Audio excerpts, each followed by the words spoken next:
నిరీక్షణ prayer house మరియు centre సంఘముల తరపున జీవము కలిగిన దేవుని నామంలో మీ అందరికీ నా వందనములు. ఈరోజు దేవుని వాగ్దానం ప్రకటన గ్రంథము 2వ అధ్యాయం 7వ వచనం. జయించువానికి దేవుని పరదేశిలో ఉన్న జీవవృక్ష ఫలములు భుజింపనిత్తును.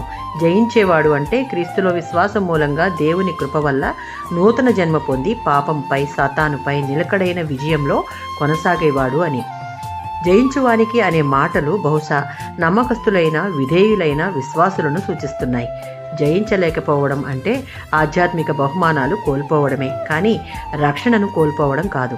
ఆదాము హవ్వలు జీవవృక్ష ఫలములు భుజించి పాపంలోనే నిరంతరం జీవించకుండా ఉండేలా వారిని ఏదెను వనము నుండి బయటకు పంపివేశాడు. వారికి జీవవృక్ష ఫలముల దగ్గరికే రాకుండా అడ్డగించాడు. దేవుని కృప మూలంగా పాపులు క్షమాపణ పొంది విశ్వాసం వల్ల జయిస్తూ శాశ్వత జీవంలోనికి ప్రవేశిస్తారు.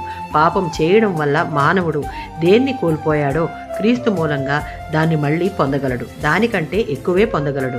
మనం జీవవృక్ష ఫలాన్ని తినేలా క్రీస్తు శిక్షను అనుభవించి మ్రాను మీద చనిపోయాడు.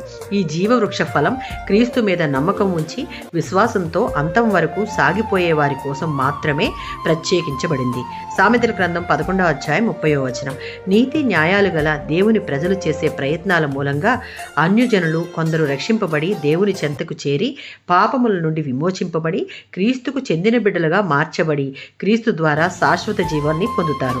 రక్షించబడిన విశ్వాసులు ఈ లోకమును, అందులో ఉన్న వాటిని అన్నిటినీ ఎదురయ్యే ప్రతి శోధనను, ఆత్మీయంగా మనలను ఎదగకుండా చేసే ప్రతి పరిస్థితిని జయించేవారిగా నిలబడి దేవుని యందు స్థిరమైన నమ్మకం, విశ్వాసం ఉంచేవారంగా ఉంటే దేవుడిచ్చే జీవ వృక్ష ఫలములు భుజించుటకు అర్హతను పొందుతాం. ఆమేన్.